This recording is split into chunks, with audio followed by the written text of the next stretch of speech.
October 22nd, 1899, Volume 2, The Cross, A Way Strewn with Stars.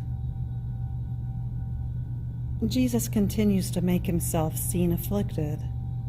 The moment he came, he threw himself into my arms, totally exhausted, almost wanting refreshment. He shared with me a little bit of his sufferings, and then he told me, "My daughter, the way of the cross is a way strewn with stars, and as one walks through it, those stars change into most luminous suns. What will be the happiness of the soul for all eternity in being surrounded with these suns? Furthermore, the great reward I give to the cross is so great that there is no measure, either of width or of length. It is almost incomprehensible to the human minds, and this because in bearing crosses there can be nothing human. All is divine." October 22nd, 1900, Volume 4, Doubts of Luisa about the things that happened to her. She wants to know whether they are from God or from the devil. Obedience does not have human reason. Her reason is divine. This morning I was all oppressed and with a fear that it might not be blessed Jesus who operates in me, but the devil. But in spite of this I could not refrain from looking for him and desiring him. However, as soon as he deigned to come, he told me, "What is it that gives one the assurance that the sun is rising, if not the light which puts to flight the darkness of the night, and the heat which spreads within that light? If anyone said that the sun is risen, but in spite of this the darkness of the night appeared even thicker, and no heat could be felt, what would you say? That it was not a true sun that rose, but a false one, because the effects of the sun cannot be seen. Now, if the sight of me dispels darkness from you, and shows you the light of the truth, making you feel the heat of my grace, why do you want to rack your brains that I am not the one who operates in you?"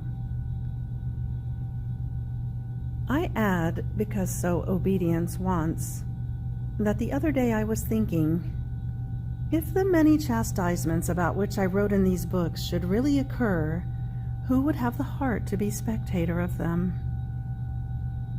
And the blessed Lord made me understand with clarity that some of them will occur while I am still on this earth, some after my death, and some will be spared in part.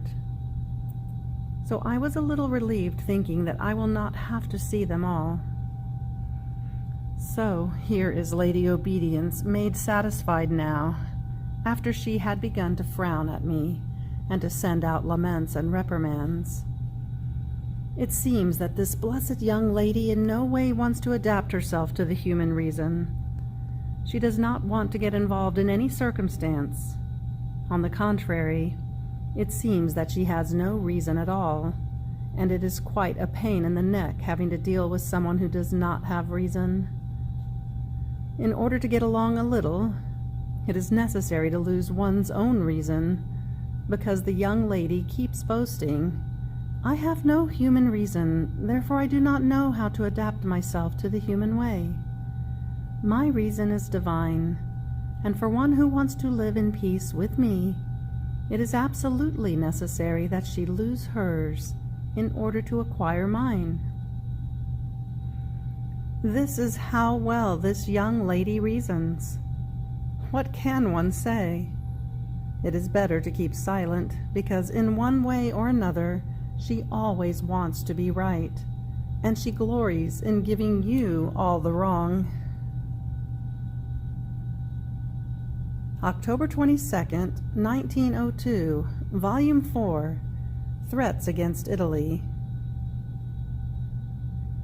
This morning my adorable Jesus came for a few instants, all indignant, and he said to me, "When Italy has drunk the most fetid filth to the bottom, to the point of being drowned, so much so that they will say, "She is dead, she is dead."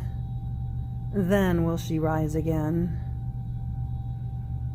Then, becoming more calm, he added, "My daughter, when I want something from my creatures, I infuse in them the natural dispositions in such a way as to change their very nature into wanting what I want.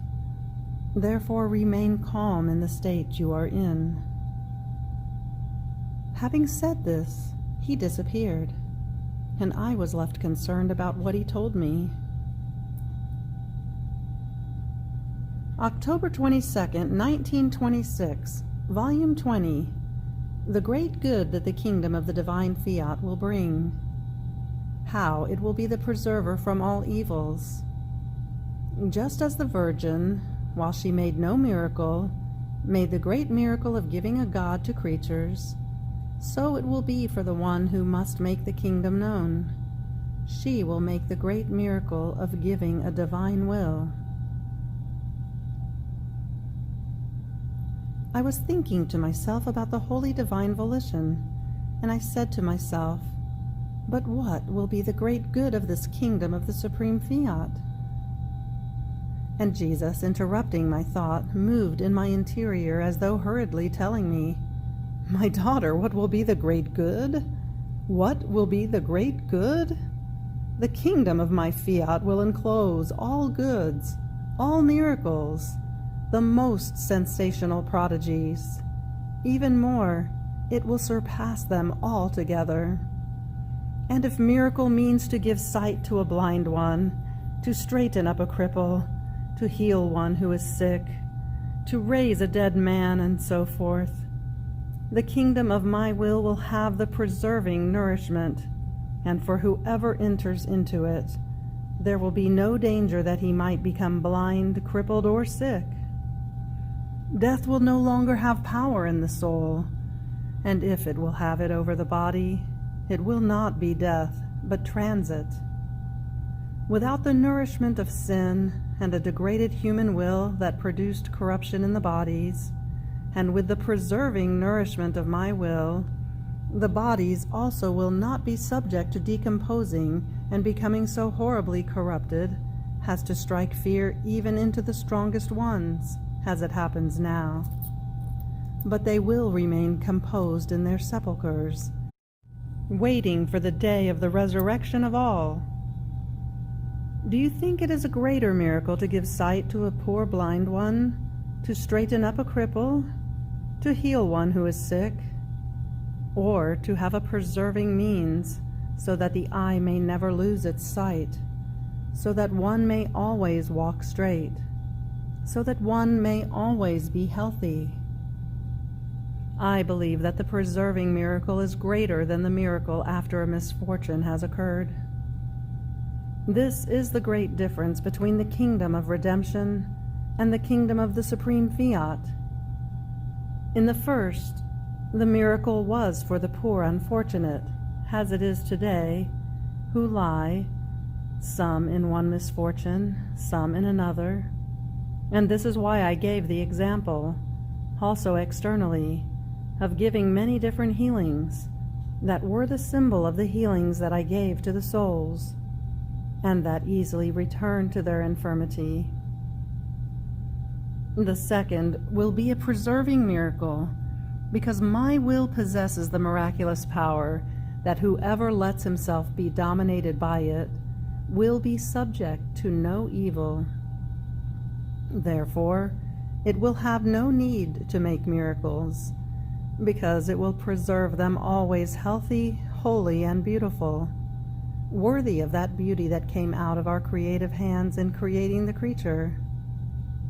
The kingdom of the divine Fiat will make the great miracle of banishing all evils, all miseries, all fears, because it will not perform a miracle at time and circumstance, but will keep the children of its kingdom with itself with an act of a continuous miracle, to preserve them from any evil, and let them be distinguished as the children of its kingdom. This in the souls, but also in the body there will be many modifications, because it is always sin that is the nourishment of all evils. Once sin is removed, there will be no nourishment for evil, more so since my will and sin cannot exist together. Therefore the human nature also will have its beneficial effects. Now, my daughter, having to prepare the great miracle of the kingdom of the supreme Fiat, I am doing with you, firstborn daughter of my will, just as I did with the sovereign queen, my mamma, when I had to prepare the kingdom of redemption.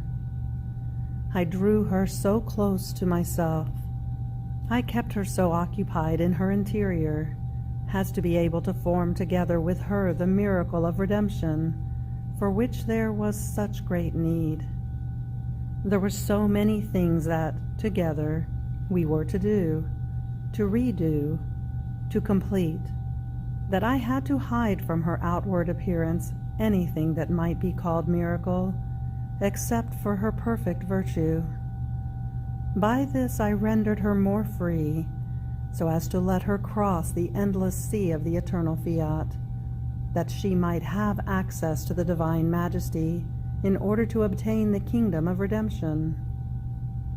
What would be greater, that the celestial queen had given sight to the blind and speech to the mute, and so forth, or the miracle of making the eternal Word descend upon earth? The first would have been accidental, passing, and individual miracles. The second, instead, is a permanent miracle, and it is for everyone as long as they want it. Therefore the first would have been as though nothing compared to the second. She was the true Son who, eclipsing everything, eclipsed the very word of the Father within herself, letting all the goods, all the effects and miracles that redemption produced, germinate from her light. But as Son she produced goods and miracles without letting herself be seen or pointed at as the primary cause of everything. In fact, all the good I did upon earth, I did because the Empress of Heaven reached the point of holding her empire in the divinity, and by her empire she drew me from heaven to give me to creatures. Now I am doing the same with you in order to prepare the kingdom of the supreme Fiat. I keep you with me. I make you cross its endless sea to give you access to the celestial Father, that you may pray him, conquer him, have empire over him, to obtain the Fiat of my kingdom. And in order to fulfill and consummate in you all the miraculous power that is needed to form a kingdom so holy, I keep you continuously occupied in your interior with the work of my kingdom. I make you go around continuously in order to redo, to complete everything that is needed and that all should do, in order to form the great miracle of my kingdom. Externally, I let nothing miraculous appear in you, except for the light of my will. Some might say, how can this be? Blessed Jesus manifests so many portents to this creature about this kingdom of the divine Fiat, and the goods it will bring will surpass creation and redemption. Even more, it will be the crown of both one and the other. But in spite of so much good, nothing miraculous can be seen in her, externally, as confirmation of the great good of this kingdom of the eternal Fiat, while the other saints, without the portent of this great good, have made miracles at each step. But if they turn back to consider my dear Mamma, the holiest of all creatures, and the great good that she enclosed within herself, and that she brought to creatures, there is no one who can compare to her, as she made the great miracle of conceiving the divine Word within herself, and the portent of giving a God to each creature. And in the face of this great prodigy, never before seen or heard, of being able to give the eternal word to creatures, all other miracles together are like tiny little flames before the sun. Now, one who must do the greatest has no need to do the lesser. In the same way, in the face of the miracle of the kingdom of my will restored in the midst of creatures, all other miracles will be tiny little flames before the great sun of my will. Each saying, truth, and manifestation about it is a miracle that has come out of my will as preserver from all evils. It is like binding the creatures to an infinite good, to a greater glory, and to a new beauty, fully divine. Each truth about my eternal fiat contains more power and prodigious virtue than if a dead man were resurrected, a leper were healed, a blind one could see, or a mute could speak. In fact, my words on the sanctity and power of my fiat will resurrect the souls to their origin. They will heal them from the leprosy produced by the human will. They will give them the sight to be able to see the goods of the kingdom of my will, because until now they have been like blind. They will give speech to many mute who, while they were able to say many other things, only for my will were like many mute without speech. And then the great miracle of being able to give to each creature a divine will that contains all goods. What will it not give them when it will be in possession of the children of its kingdom? This is why I keep you all occupied with the work of this kingdom of mine, and there is much to do in order to prepare the great miracle that the kingdom of the Fiat be known and possessed. Therefore, be attentive in crossing the endless sea of my will, so that the order between creator and creature may be established. In this way, through you, I will be able to make the great miracle that man return to me, into the origin from which he came.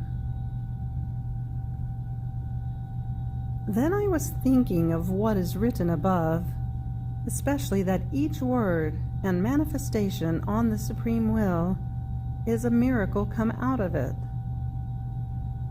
And Jesus, to confirm in me what he had told me, added, "My daughter, what do you think a greater miracle was when I came upon earth? My word, the gospel I announced, or the fact that I gave life to the dead, sight to the blind, hearing to the deaf, and so forth?"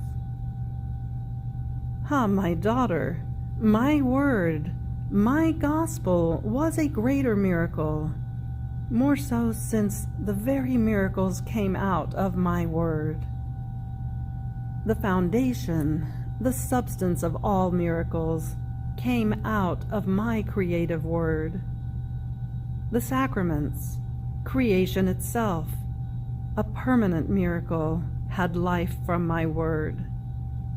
And my very church has my word, my gospel, as regime and foundation. So, my word, my gospel, was a miracle greater than the miracles themselves, that, if they had life, it was because of my miraculous word. Therefore be sure that the word of your Jesus is the greatest miracle. My word is like mighty wind that runs, pounds on the hearing, enters into the hearts, warms, purifies, illuminates, goes round and round from nation to nation. It covers the whole world. It wanders throughout all centuries. Who could ever give death and bury one word of mine? No one. And if sometimes it seems that my word is silent and is as though hidden, it never loses its life. When least expected, it comes out and goes around everywhere. Centuries will pass in which everything, men and things, will be overwhelmed and disappear. But my word will never pass away, because it contains life, the miraculous power of He who issued it. Therefore I confirm that each word and manifestation I make to you about my eternal fiat is the greatest miracle that will serve the kingdom of my will. And this is why I push you so much, and I care so much that not a word of mine be not manifested and written by you, because I see a miracle of mine coming back to me that will bring so much good to the children of the kingdom of the supreme fiat.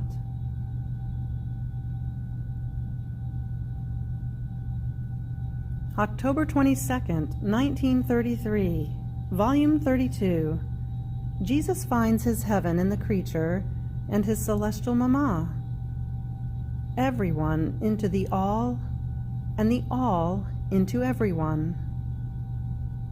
The divine will makes itself revealer and seeds its divine being to the creature. I felt little, so much as to not know how to move a step, and having received Holy Communion, I felt the need, being little, of taking refuge in the arms of Jesus in order to tell him, I love you very much, not knowing how to say anything else, being such a rather ignorant one. But my sweet Jesus waited that I would tell him more, and I added, Jesus, I love you together with the love of our celestial Mama. And Jesus told me, how sweet, refreshing it is to me to feel myself loved together with the love of the daughter and of our Mama. I feel her maternal tendernesses, her outpourings of love, her chaste embraces, her ardent kisses that, pouring themselves into the daughter, Mama and daughter love me, they kiss me, and they clasp me in their arms with a single embrace. To find together with my celestial Mama the daughter who wants to love me, and she loves me as my Mama loves me, are my most dear delights, my outpourings of love, and I find the most welcome exchange for so many excesses of my love. But tell me, together with who else do you want to love me? And he was silent, waiting that I would tell him together with someone else that I wanted to love him. And I, almost a little embarrassed, added, my divine Jesus, I want to love you together with the Father and with the Holy Spirit. But it seemed that he was not yet content. And I want to love you together with all the angels and saints. And he, and with who else? With all the wayfarers, even to the last creature who will exist on the earth. I want to bring you everyone and everything, even the sky, the sun, the wind, the sea, in order to love you together with everyone. And Jesus, all love, because it seemed that he could not contain the flames, added, my daughter, here is my heaven in the creature, the sacrosanct Trinity who seeds its love in order to love me together with her, the angels and saints who compete to seed their love in order to love me together with her. This is the great act, to bring everyone into the all that is God, and the all into everyone. Your littleness, your infant ways in my divine will, embrace everyone and everything. You want to give me everything, even the adorable Trinity itself, and since you are little, no one wants to deny you anything. Rather, they unite themselves with you, and they love together with the little tiny one. And by bringing me everyone into the all, and by loving me, you diffuse the all into everyone. My love being bond of union and of inseparability, I find everything in the soul, my paradise, my works and everything. And I can say, nothing is lacking to me, neither heaven, nor my celestial mamma, nor the cortege of the angels and saints. All are with me, and all love me.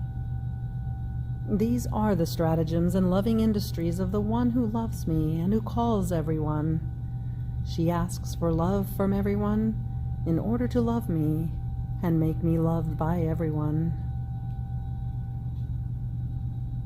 After this, I continued to think about the divine volition, and my sweet Jesus added, "My blessed daughter, one who possesses my will as life, feels in herself the divine motion. God moves in heaven, and she feels his motion. Our motion is work, it is step, it is word, it is everything. And since our will is one with what the creature possesses, she feels the same motion with which God moves flow within herself, and therefore divine is the work, the step, the word. What my will itself does in us, it does in the creature in a way that she feels inside of herself not only the life, but the nobility and the way of he who has created her, such that she does not feel the need of asking him, because she feels herself possessor.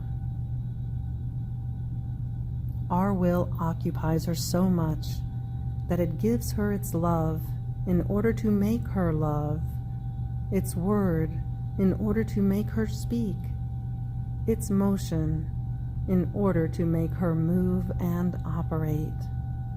And oh, how easy it is for her to know what it wants from her. There are neither secrets nor screens for one who lives in our will, but all is revealed. We can say that we cannot hide ourselves from her, because our will itself already reveals us.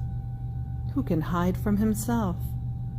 To not know his secrets and what he wants to do? No one. He can hide himself from others, but from himself it will be impossible. Such is our will. It makes itself revealer, and lets the creature know what it does and what it wants to do, and it makes her the great surprise of our divine being. But who can tell you where the creature reaches, and what she can do by possessing our will as life? The true transformation and consummation of the creature in God happens, and God takes the active part, and he says, "Everything is mine, and I do everything in this creature." It is the true divine wedding in which God cedes his divine being to his beloved creature. On the other hand, for one who lives of human will, it happens as to one who descends from the nobility of his family and takes for his bride someone rude, rough, ill-bred. Little by little, this one will lose his noble and educated ways, and will acquire boorish and rough ways, so as not to be recognized any more. What distance between one who lives of divine will and one who lives of human will!